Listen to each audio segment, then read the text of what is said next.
Welcome to R5 TV news. విజయవాడలో రెచ్చిపోతున్న private hospitals mafia, ప్రజల ప్రాణాలు అంటే లెక్కలేనింతగా వ్యవహరిస్తున్న ప్రైవేట్ హాస్పిటల్స్ నిత్యం వివాదాలలో ఉంటూ మరలా తెరపైకి స్వర హాస్పిటల్ విజయవాడ జక్కంపూడి కాలనీలో నివాసం ఉంటూ డిగ్రీ చదువుతున్న విద్యార్థి 2 రోజుల క్రితం కడుపు నొప్పితో స్వర ఆసుపత్రిలో చేరగా డాక్టర్లు ఆపరేషన్ చేసి అంతా బానే ఉంది అని చెప్పడం జరిగింది. రాత్రి పేషెంట్ తాలూకా బంధువులకు ప్రాణాపాయం ఉందని చెప్పి చేతులెత్తిన డాక్టర్లు. రాత్రి విద్యార్థి మరణం, రోగి తాలూకా బంధువులు పోలీస్ స్టేషన్ లో ఫిర్యాదు ఇవ్వడం జరిగింది. ప్రస్తుతం స్వర ఆసుపత్రి ముందు ఉద్రిక్తత వాతావరణం. ఆందోళన చేస్తున్న మృతుడి బంధువులు.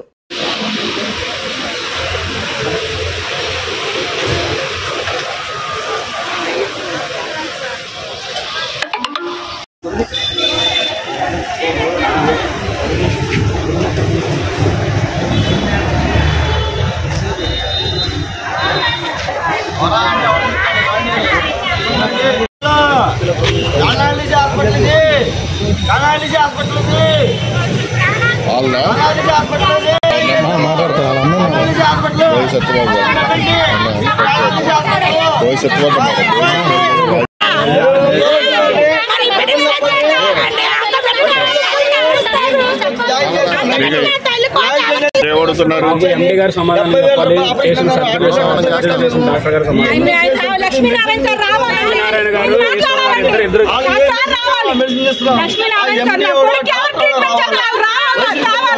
నేను మాట్లాడాలి.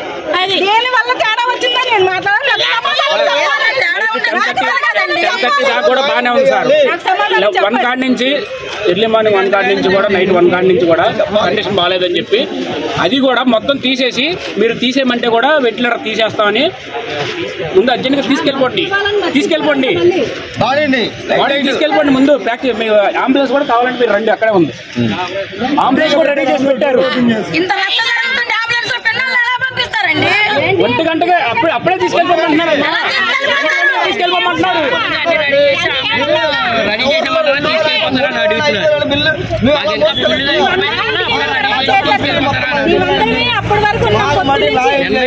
చేసిందంతా రాంగ్ ట్రీట్మెంట్. మేమేంటంటే మేము ఉన్నాము, రాంగ్ ట్రీట్మెంట్ చేసి చంపేశారు సార్. రోజుకో కాంప్లికేషన్ బయటపడేది, రోజుకో కాంప్లికేషన్. మేము వెళ్ళిపోతామని తెలిసి స్టిచెస్ తీసేసి సెకండ్ టైం వాళ్ళే రెడీ చేశారు సార్. గణేష్ అనే 20 సంవత్సరాల యువకుడు గత 13 రోజుల క్రితం కడుపుల నొప్పి కారణంగా ఇక్కడ హాస్పిటల్లో అడ్మిట్ అయ్యారు.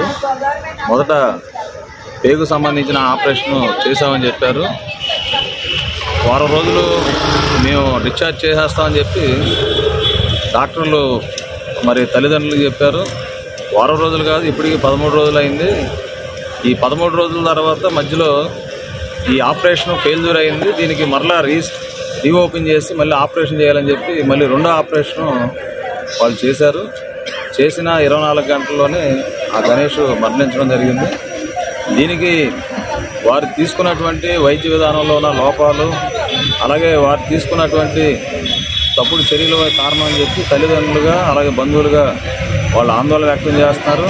నిన్న రాత్రి 2:30 గంటలకు జరిగిన మరణానికి సంబంధించి ఇంతవరకు ఈ హాస్పిటల్కి సంబంధించినటువంటి ఎండి కానీ అలాగే డాక్టర్స్ కానీ వచ్చి తల్లిదండ్రులకి కుటుంబ సభ్యులకి దాని కారణాలు ఏంటనేది ఇంతవరకు చెప్పకుండా వాళ్ళు దాట వేయడం అంటే దీని అర్థం ఏంటి అంటే ఈ గణేష్ మరణం యొక్క వైద్యంలో ఉన్నటువంటి లోపాలే కారణమా, మీ నిర్లక్ష్యం కారణమా, ఏంటి కారణం? ఇప్పటికీ 4 లక్షల రూపాయల దగ్గరగా ఈ వైద్యానికి ఈ హాస్పిటల్ వాళ్ళు వసూలు చేశారు వాళ్ళ దగ్గర. కాబట్టి దీని మీద వెంటనే ఇటువంటి తప్పుడు వైద్యాలతో ప్రజల ప్రాణాలు బలికొన్నటువంటి ఈ విషయాల మీద జిల్లా కలెక్టర్ గారు స్పందించాలి. వెంటనే ఇటువంటి హాస్పిటల్ మీద చర్యలు తీసుకోవాలని మేము డిమాండ్ చేస్తున్నాం. నా పిల్లడు 2 సార్లు ఆపరేషన్, కడుపులు నొప్పి వస్తే 2 సార్లు ఎందుకు చేస్తారండి? పేగు బయటకు పెడతావు 2వ అన్నారు, మరి ఎందుకు చంపేశారండి? 2 సార్లు చేశారండి. ఇప్పుడు ఎన్నో తారీఖు తీసుకొచ్చారమ్మా మీరు ఇక్కడ? 18వ తారీఖు తెచ్చామండి. 18వ తారీఖు తెచ్చామండి. అసలు ఆ రోజు ఆపరేషన్ 13 చేశారు సార్. మళ్ళీ సెకండ్ టైం సెకండ్ టైం కుట్లిప్ప తీసేసి 10ంటికి కుట్లిప్ప తీసిన వాళ్ళు 3:30కి తీసుకెళ్లారు సార్ రూమ్ లోని కుట్లిప్ప తీసేసి అలా వదిలేసారు సార్ పిల్లల్ని. ఫస్ట్ సర్జరీ ఫెయిల్ అయింది, మళ్ళీ సెకండ్ టైం మాకు చెప్పకుండా ఇంటర్మేషన్ లేకుండానే స్టిచెస్ తీసేసేసి మాకు తీసేసిన తర్వాత ఇలాగా తేడా ఉందమ్మా, ఇప్పుడు మీకు డబ్బులు కట్టకుండానే మేము చేస్తాము అని చెప్పి చేసి ఆఖరికి అలా చేశారు. రాంగ్ ట్రీట్మెంట్ చేశారు సార్. ఫస్ట్ నుంచి కూడా డాక్టర్ ఎప్పుడు అడిగినా రెక్లెస్ గా సమాధానం సార్. డాక్టర్ గారిని ఎప్పుడు అడిగినా రెక్లెస్ సరిగ్గా మాకు అసలు మాకు కొంచెం కూడా ఇన్ఫర్మేషన్ అనేది సరిగ్గా చెప్పలేదు. చూపించలేదు సార్, చూపించలేదు నాకు అసలు. ఫస్ట్ ఏం చేశారో చూపించలేదు.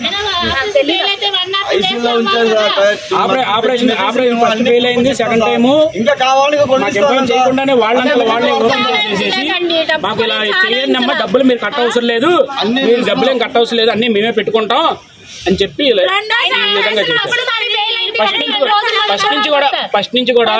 ఫస్ట్ నుంచి కూడా డాక్టర్ గాని మిగతా స్టాఫ్ గానీ మాకు కరెక్ట్ ఇన్ఫర్మేషన్ ఎప్పుడు ఇవ్వలేదు సార్.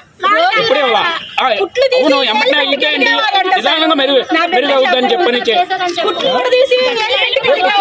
అదే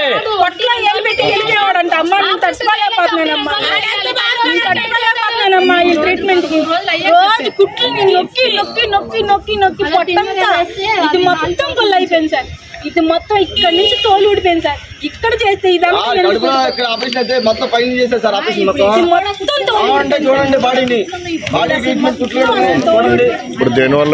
ఇక్కడ మెడ దగ్గర కూడా సూది పెట్టారు సార్.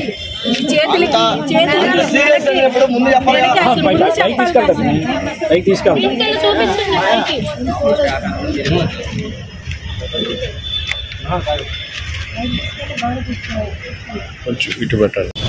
నా పేరు భవాని. నేను పేషెంట్కి మేనత్న అవుతాను. పేషెంట్కి మేనత్న అవుతాను. పేషెంట్ పేరు గణేష్. 18వ తారీఖు నైట్ 11:30కి మేము కడుపులో నొప్పి వస్తుందని హాస్పిటల్కి తీసుకొచ్చాను. హాస్పిటల్కి తీసుకొచ్చిన తర్వాత హాస్పిటల్లో అడ్మిట్ చేసిన తర్వాత 11 గంటలకి స్కానింగ్ వేయని తీసిన తర్వాత ఆ పొట్టలో కొంచెం ఇన్ఫెక్షన్ ఉందమ్మా. ఆ ఇన్ఫెక్షన్కి ఆపరేషన్ చేయాలి, అర్జెంటుగా చేయాలి అని అంటే మేము అప్పుడే వెంటనే ప్రాసెస్ అంతా స్టార్ట్ చేసేసాం సార్. 3 గంటలకు మనిషిని తీసుకెళ్ళారు, 7 గంటలకు తిరిగి తీసుకొచ్చి ఇచ్చారు. 7 గంటలకు తిరిగి తీసుకొచ్చి ఇచ్చిన తర్వాత అసలు ఏం ఆపరేషన్ చేశారో మాకు తెలియదు. రాగానే ఏమన్నారంటే ఆపరేషన్ అయితే సక్సెస్ అయ్యిందమ్మా, బాగానే ఉంది, ఇప్పుడు ఐసీయూలో పెడతాము, 8:30 తర్వాత మేము మీకు ఇస్తాము, రేపు జనరల్ వార్డుకి షిఫ్ట్ చేస్తాము, రేపు నుంచి మీరు చూడొచ్చు అని అన్నారు. 2-3 డేస్ బాగానే ఉంది. 3rd డే మోషన్స్ అయింది సార్. మోషన్స్ అయితే మేము వెంటనే డాక్టర్ని కన్సల్ట్ అయ్యాం. మోషన్స్ అవుతున్నాయి సార్, ఏంటంటే మోషన్స్ అయినాయి అంటే పిల్లలకి ఆపరేషన్ సక్సెస్ అయిందమ్మా, రేపో ఎల్లుండో మేము డిశ్చార్జ్ చేస్తాం, తీసుకెళ్ళొచ్చు అని. నెక్స్ట్ డే కుట్లకి నీరు తాకుతుంది సార్. నీరు తాకుతుందని చెప్పి మేము అడిగితే డాక్టర్ని కుట్ల నుంచి చీమ్ తీశారు. నీరు తీసిన తర్వాత మళ్ళీ మా దానికి రీస్టిచ్ చేసేసి బ్యాండేజ్ వేసి బ్యాగ్స్ పెట్టారు సార్. బ్యాగ్స్ దేనికి సార్ అని అంటే ఇంకా ఏమైనా ఆ చీము నెత్తురు ఏమైనా కారితే అది వస్తుందమ్మా వేస్టేజ్, నేను దానికోసం పెట్టాము అని అన్నారు. తర్వాత నెక్స్ట్ డే ఏమైందంటే మేము ప్రోటీన్ పౌడర్ కానీ జ్యూస్ కానీ లేకపోతే కొబ్బరి నీళ్ళు కానీ ఏది పట్టినా సరే డైరెక్ట్ బ్యాగ్లోకి వచ్చేసింది. బాడీకి కలిసి పట్టాల్సింది. సో మేము గట్టిగా అడిగితే మాకైతే సమాధానం చెప్పలేదు సార్. పేరెంట్స్కే కానీ మా మేము బంధువులకే కానీ మాకు ఎవరికి ఏది చెప్పలేదు. మాకు తెలిసిన వాళ్ళు పెద్దవాళ్ళని తీసుకొచ్చి గట్టిగా అడిగితే అప్పుడు చెప్పారు సార్ ఆపరేషన్ ఫెయిల్ అయ్యింది అని. ఆపరేషన్ ఫెయిల్ అయిందమ్మా, రీ ఆపరేషన్ చేయాలి అని అంటే మేము అన్నాం ఇంతకు మించి మేము తలకు మించి తగబాగా పెట్టుకోలేము సార్, మేము ఇంకా పేరు చేయలేమంటే మీరు ₹1 కూడా మీరు పే చేయొద్దు, మొత్తం మేమే భరిస్తాము, ఆఖరికి డ్రెస్సింగ్కి రూమ్ రెంట్స్ కూడా మీరు పే చేయొద్దు, మేమే చూసుకుంటాం అంత దగ్గర ఉండి అని అన్నారు. అని రెండోసారి ఆపరేషన్ తీసుకెళ్ళినప్పుడు మార్నింగ్ డ్రెస్సింగ్ చేస్తామని తీసుకెళ్ళి 10 గంటలకి విప్పేసిన కుట్లు సాయంత్రం ఆపరేషన్కి వెళ్ళినంత వరకు వేయలేసారు, ఓపెన్ చేసి వదిలేసారు. ఓపెన్ చేసి వదిలేసింది కాక ఆపరేషన్ అయిన తర్వాత పిల్లోడిని వెంటిలేషన్ మీద తీసుకొచ్చి ఐసీయూలో పెట్టారు. 2 రోజులు మత్తు ఇస్తామమ్మా, మత్తులో ఉన్నాడమ్మా, 2 రోజులు మీలోకి రాడు, మీరు భయపడొద్దు, మీరు కంగారు పడొద్దు అని చెప్పానన్నారు.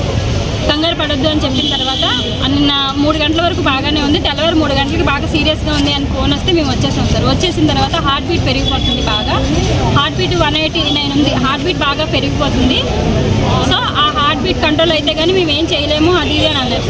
సరే మేము ఇంకా ప్రేయర్ చేసుకున్నాం, మా ప్రయత్నాలు మేము చేసాం అంతా మేము లక్ మీద అనేటప్పటికీ 11 గంటలకి హార్ట్ బీట్ కంట్రోల్ అయ్యిందమ్మా. డాక్టర్ వచ్చారు, మీరు అనుకున్నంత సీరియస్గా ఏదీ లేదు, బాగానే ఉంది, అవుట్ ఆఫ్ డేంజర్ అంటే నేను అడిగా సార్ మరి అయితే హార్ట్ బీట్ ఎందుకు స్పీడ్గా కొట్టుకుంటుంది అని అంటే 105 జ్వరం ఉందమ్మా, నార్మల్ మనుషులకు కూడా జ్వరం వస్తే హార్ట్ బీట్ స్పీడ్గానే కొట్టుకునేది, ఆ జ్వరం కంట్రోల్ అయితే ఆటోమేటిక్గా హార్ట్ బీట్ కూడా కంట్రోల్ అయిపోతుందమ్మా అని చెప్పాను. అనిన తర్వాత మళ్ళీ 1 గంట మధ్యలో వచ్చి మత్తులో నుంచి బయటకు వస్తే బాడీ రియాక్షన్ ఇచ్చిద్దమ్మా, ఆ మత్తు వదిలించడానికి మేము చూస్తున్నాము, మత్తులో నుంచి బయటకు వచ్చేస్తే బాడీ రియాక్షన్ ఇచ్చి బాగానే ఉంటుంది అని చెప్పాను అన్నారు. 6:30-7 కాడి నుంచి కొంచెం కదలిక జరిగింది సార్. మనం వెళ్ళి పిలిస్తే పలకడం, కాళ్ళు చేతులు కదపడం, చూడటం చూసి చేశారు. వాళ్ళ నాన్నగారిని పంపిస్తే పిలిస్తే పలికారు, చూశారు, కాళ్ళు చేతులు ఆడించారు, బాగానే ఉంది. రాత్రి 10 గంటల వరకు బాగానే ఉంది. మళ్ళీ 12 గంటలకి మత్తు ఇచ్చారండి సార్. మత్తు వదిలితే బయటకు వస్తాడు పిల్లాడు అన్నోడికి మళ్ళీ 12 గంటలకి ఎందుకు మత్తు ఇచ్చారు? అసలు ఏం జరిగింది? రెండోసారి ఆపరేషన్ చేసినప్పుడు బాబుని ఎందుకు వెంటిలేషన్ మీద తీసుకొచ్చారు? ఫస్ట్ సారి ఆపరేషన్ జరిగినప్పుడు ఇది జరిగింది, ఇది తీసామని మాకు ఎందుకు చూపించలేదు? మేము అడిగినంత వరకు ఆపరేషన్ ఎందుకు ఫెయిల్ అయిందని మాకు చెప్పలేదు. మాకేంటంటే ఇప్పుడు మేము పిల్లోడికి మళ్ళీ అన్ని టెస్టులు చేయించాలి, ప్రతి ఆర్గన్ బాడీలో ఉందో లేదో మాకు తెలియాలి. మాకు మళ్ళీ రీఆపరేషన్, మాకు ఏదైనా ఏ ఆపరేషన్ చేశారు, దేనివల్ల మళ్ళీ ఫెయిల్ అయ్యి పిల్లోడు ప్రాణం పోయిందనేది కూడా మాకు తెలియాలి. మాకు కావాలి, హాస్పిటల్ అయితే రన్ చేయొద్దు.